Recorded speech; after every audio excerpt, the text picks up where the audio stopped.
Olá, meus amigos, olá, minhas amigas do Legislação Integrada. Aqui quem fala é o professor Bruno Valente. Nossa conversa de hoje é sobre o informativo de número 1133 do STF. Antes de começar aquele convite, se inscreve no nosso canal, seja no Spotify, Deezer, Apple Podcasts, Google Podcasts ou no YouTube, e ativa o sininho para ficar sabendo sempre que tiver conteúdo novo. Nos segue também no Instagram Legislação Integrada, onde todo dia tem conteúdo. E não deixa também de compartilhar esse conteúdo com aquele amigo que tem interesse nesse tipo de material. Ajuda muito a gente a manter esse projeto que leva conhecimento de forma gratuita a todos os lugares. Então, sem mais delongas, vamos para o primeiro julgado do dia. O primeiro julgado de hoje foi inserido na Constituição Federal, destaque da seguinte forma: são inconstitucionais por violarem os princípios republicano e democrático, normas estaduais, Constituição, lei e regimento interno que permitem mais de uma reeleição consecutiva para o mesmo cargo diretivo no Tribunal de Contas local. Tá bom, vamos lá. Trata aqui de dispositivos tanto da Constituição do Estado do Amapá, quanto da Lei Orgânica do Tribunal de Contas do Estado do Amapá, quanto também do regimento interno do Tribunal de Contas do Estado do Amapá. Essa legislação traz possibilidade de reeleição ilimitada para os cargos de presidente, primeiro vice e segundo vice-presidentes. Então, seriam mandatos de 2 anos, permitidas aí reeleições indefinidas. Pergunta se trata-se de uma previsão constitucional? Não é constitucional, né, gente? Não é. Isso viola o princípio da impessoalidade, porque isso traz uma possibilidade de perpetuação no poder e um cargo de natureza executiva. Então, cargo de presidente, né, vai ser o gestor do Tribunal de Contas. Então, de fato, isso não é possível. Isso acaba trazendo também uma violação aos princípios republicano e democrático, ferindo a questão da necessidade de alternância no poder, e por isso se trata aqui de uma legislação inconstitucional. E qual foi, então, aqui a técnica utilizada? Foi uma declaração de inconstitucionalidade parcial, sem redução de texto, da expressão permitida a reeleição. E a interpretação constitucional dada a esse dispositivo é de que é possível uma única reeleição. Então, o indivíduo pode ser eleito e reeleito, ele não pode ser indefinidamente reeleito. Como é que ficou então o destaque? São inconstitucionais por violar os princípios republicano e democrático, normas estaduais que permitem mais de uma reeleição consecutiva para o mesmo cargo diretivo de Tribunal de Contas local. Próximo julgado de hoje, julgado muito importante, foi inserido no Código de Processo Penal e tem aqui 2 destaques.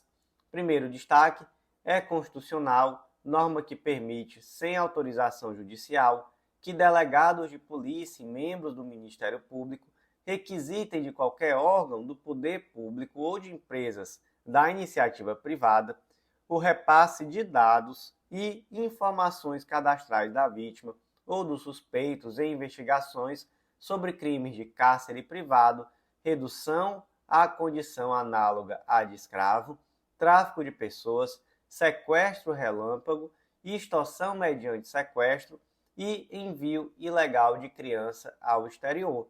Ou seja, gente, o que quer dizer isso aqui tudo?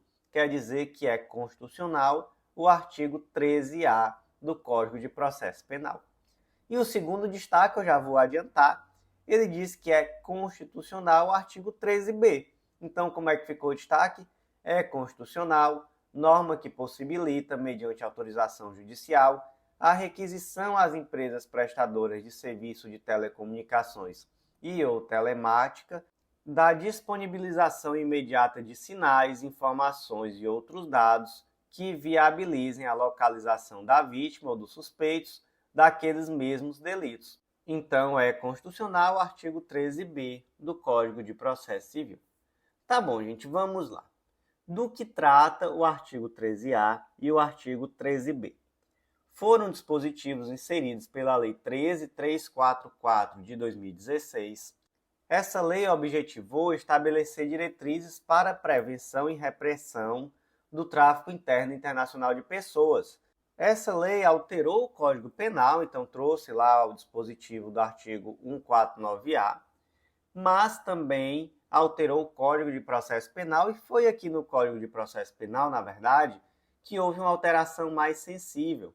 E esses dispositivos, eles tratam de quais crimes? Vamos lá. Sequestro e cárcere privado, redução à condição análoga à de escravo, tráfico de pessoas, extorsão, extorsão mediante sequestro e o crime lá no ECA de promover ou auxiliar a efetivação de ato destinado ao envio de criança ou adolescente para o exterior com inobservância das formalidades legais ou com fito de obter lucro. Ou seja, crimes aqui relacionados com a liberdade pessoal, então sequestro, redução análoga à de escravo e crimes de tráfico de pessoas em geral. E aí o que traz o artigo 13A? Ele traz que nesses crimes a autoridade policial ou o Ministério Público, independentemente de passar primeiro pelo judiciário, podem requisitar, então requisitar diretamente de qualquer órgão do poder público ou de empresa de iniciativa privada, dados e informações cadastrais da vítima ou dos suspeitos. Essa requisição tem que ser atendida no máximo em 24 horas e ela tem que conter nome da autoridade requisitante, o número do inquérito policial e a identificação da unidade de polícia judiciária responsável pela investigação. Então aqui nós tratamos de informações cadastrais, não trata aqui de localização ainda, trata somente de informação cadastral. E por que é possível essa requisição direta sem passar pelo Poder Judiciário? Porque isso aqui tudo é coisa urgente, É situação daquela pessoa que, por exemplo, está em cárcere privado, que foi sequestrada, é uma situação, por exemplo, de tráfico de pessoas, então tudo aqui é muito urgente, não dá para perder tempo. E aí, por conta disso, se trouxe essa possibilidade.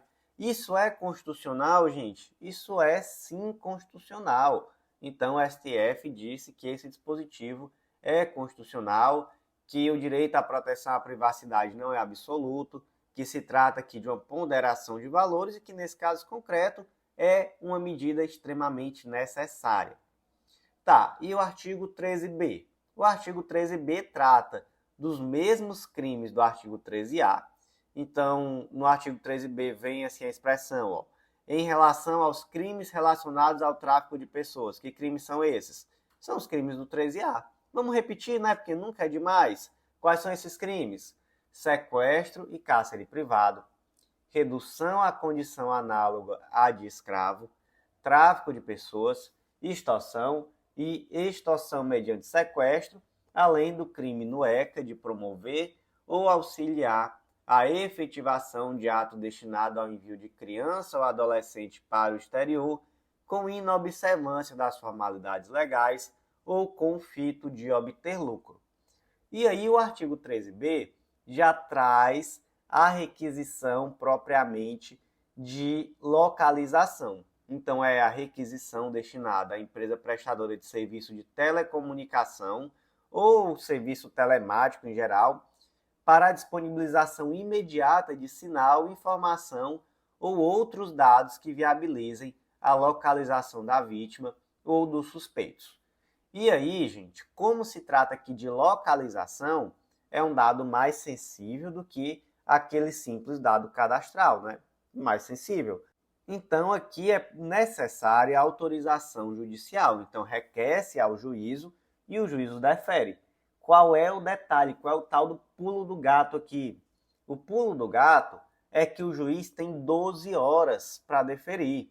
Se em 12 horas o juiz não deferir, o delegado ou membro do Ministério Público pode requisitar diretamente a essa empresa prestadora de serviço de telecomunicação ou serviço telemático.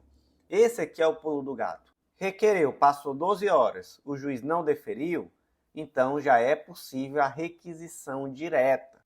Esse dispositivo especificamente, ele é alvo de algumas críticas. Eu lembro de quando eu estudei isso na faculdade ainda, o professor falando sobre essa possibilidade, ali com viés super crítico, que se é para dar um prazo de 12 horas e depois poder requisitar, nem devia colocar esse prazo, já devia permitir a requisição direta mesmo, enfim.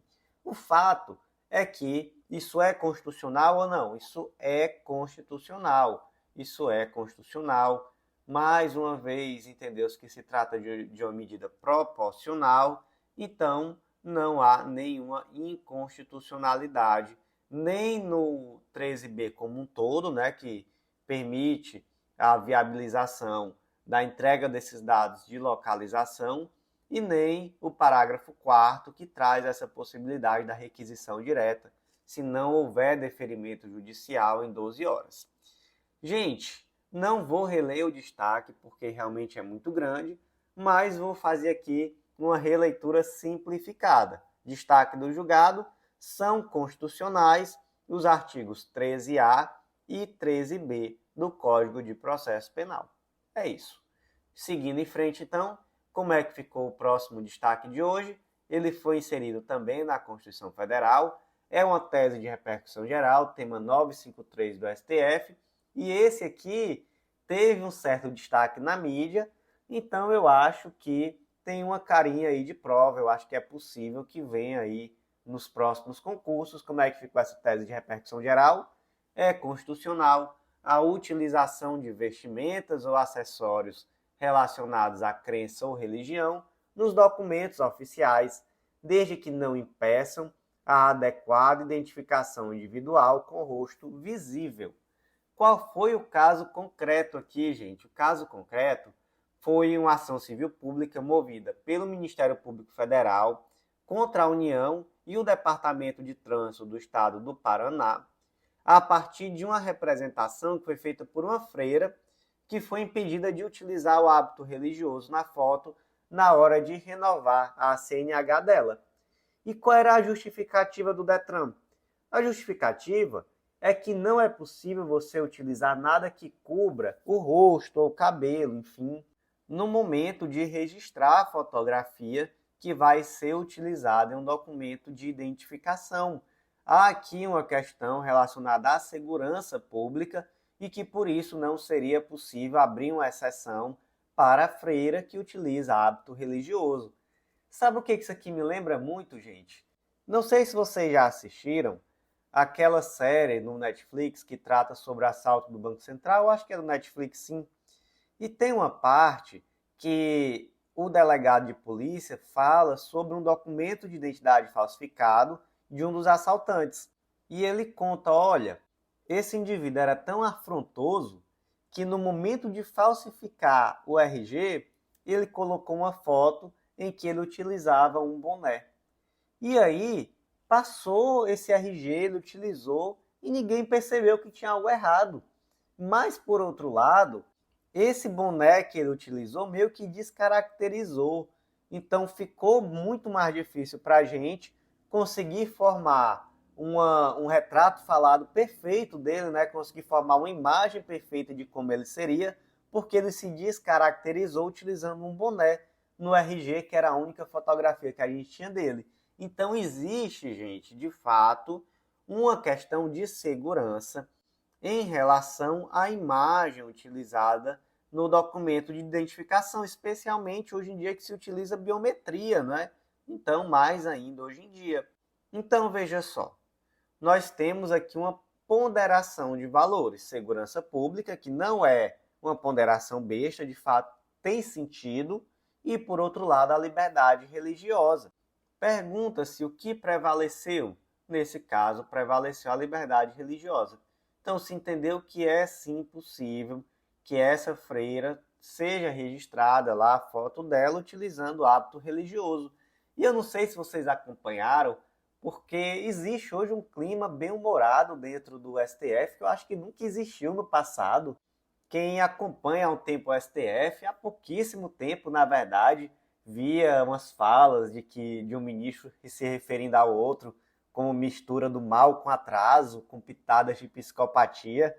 E o momento está um pouco diferente, né? Parece que está todo mundo um pouco mais bem-humorado ali, ninguém sabe muito bem o motivo, mas enfim. Mas eu cheguei a ver alguns trechos desse debate em que o Flávio Dino dizia, olha, nós precisamos ver isso com muita seriedade, porque hoje em dia é muito fácil alguém se vestir com a roupa clérica e dizer, sou padre. E aí, nessa hora, o ministro Barroso fez uma piadinha dizendo, inclusive, recentemente tivemos um padre de festa junina.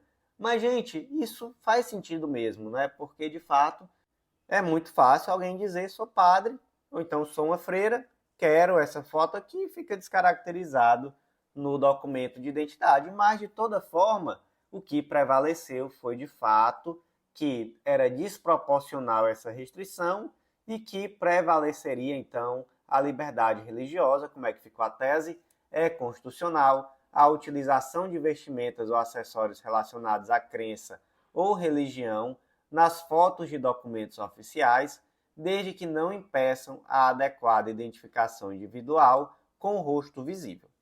Próximo julgado do dia, inserido na Constituição Federal, destaque da seguinte forma: é constitucional lei estadual que inclui cadastro de pessoas com condenação definitiva por crimes contra a dignidade sexual praticados contra criança ou adolescente ou por crimes de violência contra a mulher, desde que não haja publicização dos nomes das vítimas ou de informações que permitam a sua identificação. Caso concreto aqui, Cadastro Estadual de Pedófilos do Estado do Mato Grosso do Sul. A Lei 10.315 de 2015 trouxe um cadastro estadual de pedófilos. Nesse cadastro deverá conter a foto do agente, dados pessoais e quem é esse agente? É o suspeito, o indiciado ou já condenado por qualquer dos crimes contra a dignidade sexual previstos no Código Penal brasileiro, quando praticados contra criança ou adolescente. E aí, antes de avançar, já vimos aqui que é o suspeito, indiciado ou condenado. Isso aqui é constitucional, gente? Não, né? É constitucional, como nós vimos no destaque, mas em relação ao condenado. E não é qualquer condenado, não. É o condenado com trânsito em julgado. Então, suspeito e indiciado não pode fazer parte do cadastro estadual de pedófilos. Vamos seguir em frente.